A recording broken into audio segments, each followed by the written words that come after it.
Sir বলছে 5:30টায় অফিসে চলে যাইতে, কিন্তু এখন কয়টা বাজে? 5:52। হ্যালো এভরিওয়ান, আসসালামু আলাইকুম। সবার কী অবস্থা? আলহামদুলিল্লাহ আমি ভালো আছি। আমরা ট্যুরে যাওয়ার জন্য বের হয়ে গেছি, কিন্তু কোনো রিক্সা পাচ্ছি না। আমার সাথে আছে সায়র। হ্যালো বলো। হ্যালো। পুরো রাস্তা ফাঁকা, অনেকদিন পর এরকম একটা মোমেন্ট পাইছি। এই যে পুরো রাস্তা ফাঁকা, সব কিছু বন্ধ। আল্লাহ প্লিজ একটা রিক্সা মিলাই দাও।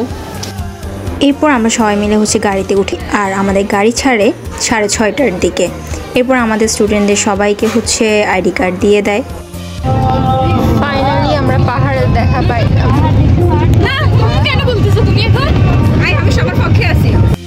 আমি তো পুরো জার্নিতে একটুও ঘুমাই নাই, কারণ এটা প্রথমবার আমি আমার ফ্যামিলিকে ছাড়া একা বলতে গেলে, কারণ স্যার ছোট, তো একাই বলতে গেলে আমি কোনো ট্রিপে গেছি।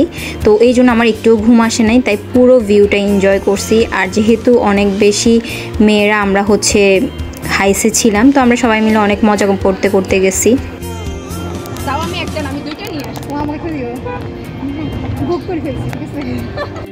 এর মাঝখানে একটা ব্রেক নিছি হাই রোডে, কারণ সব খাবার দাবারগুলো বাসে ছিল, আমাদের হাইসে কিছুই নেওয়া হয় নাই। এই জন্য এখানে আমরা দাঁড়াই, এরপর বাস আসে। এরপর হাইসে আমরা যারা ছিলাম তাদের জন্য সকালের নাস্তা নেয়। দারুণ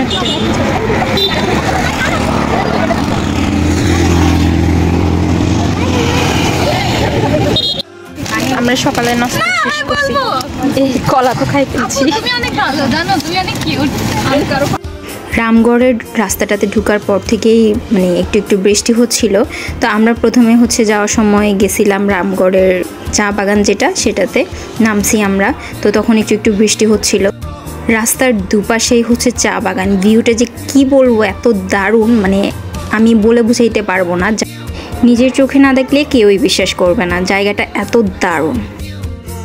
আমি এর আগে কখনোই চা বাগানে যাই নাই, এটাই ফার্স্ট টাইম। আর চা বাগানটা দেখতে এত দারুণ লাগতেছিল, আমার তো মনে যে সবটা পুরা ঘুরে ঘুরে দেখি, কিন্তু আমাদেরকে এখানে খুব বেশিক্ষণ রাখে নাই। এখানে জাস্ট আমরা 20 মিনিটের মতো ছিলাম। এরপর সবাই যে যার মতো ছবি তুলতেছিল, তো আমরাও সবাই মিলে ছবি তুলছি। এরপর আমরা আমাদের নেক্সট গন্তব্যের দিকে চলে গেছি। হাইসে পুরো ভিউটা ঠিকঠাকভাবে ক্যাপচার করা যায় না, আমি যতটুকু পারছি ভিডিও করা ট্রাই করছি। আর খাগড়াছড়ি, রাঙামাটি এগুলো যেহেতু পাহাড়ি এলাকা, তো এখানে গাছপালা অবশ্যই অনেক বেশি, আর এই জন্যই এই জায়গাটা বেশি সুন্দর লাগে।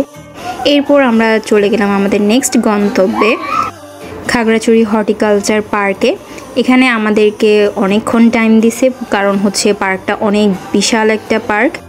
পার্কের বাইরেও কিছু স্টল ছিল, আর এখানে স্টলের ব্যাগগুলো আমার কাছে খুব বেশি পছন্দ হয়েছে। শায়দ তো শুধু আমাকে স্টলের দিকে নিয়ে যাচ্ছে, ওর কিছু নেবে এই জন্য। এরপর আমরা চলে গেলাম পার্কের ভিতরে, আর আমরা প্রথমে গেলেই পরে ঝুলন্ত ব্রিজ। তো আমরা প্রথমে ওখানে চলে গেলাম। পার্কটা অনেক বড়, অনেক বড়, অনেক বড়, শেষ করা যাবে না। আমি সব জায়গায় যাইও নাই। এখানে প্রায় আমরা 2-2.5 ঘন্টার মতো ছিলাম।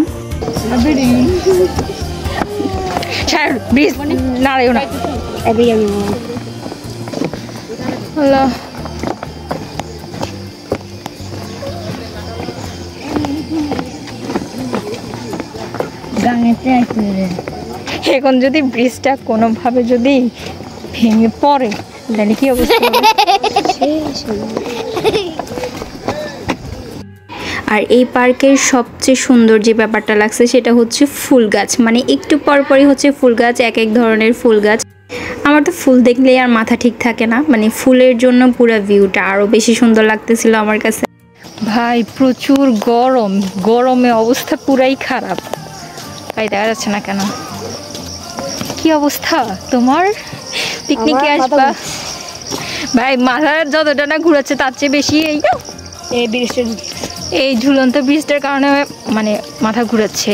ব্রিজটা থেকে নামে যাওয়ার পরেও মনে যেন নিচের ফ্লোরটা এখনো নড়তেছে। আল্লাহ, আমাদের ঝুলন্ত ব্রিজ দেখা শেষ। এবার সামনের দিকে যাব, দেখি আর কি কি আছে। আমি কনফিউজড, দেখি কোনটা ভালো লাগতেছে। এটা একটু নিচে নামো, এটা খুলে ফেলো। ফুলটা এটা ভালো লাগতেছে। এটা এটা রাতে ফটো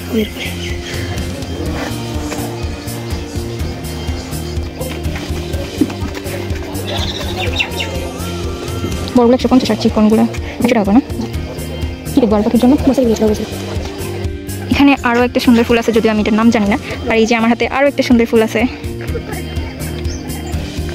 দারুণ না ভিউটা? এই যে ফুল কালেক্ট করছি।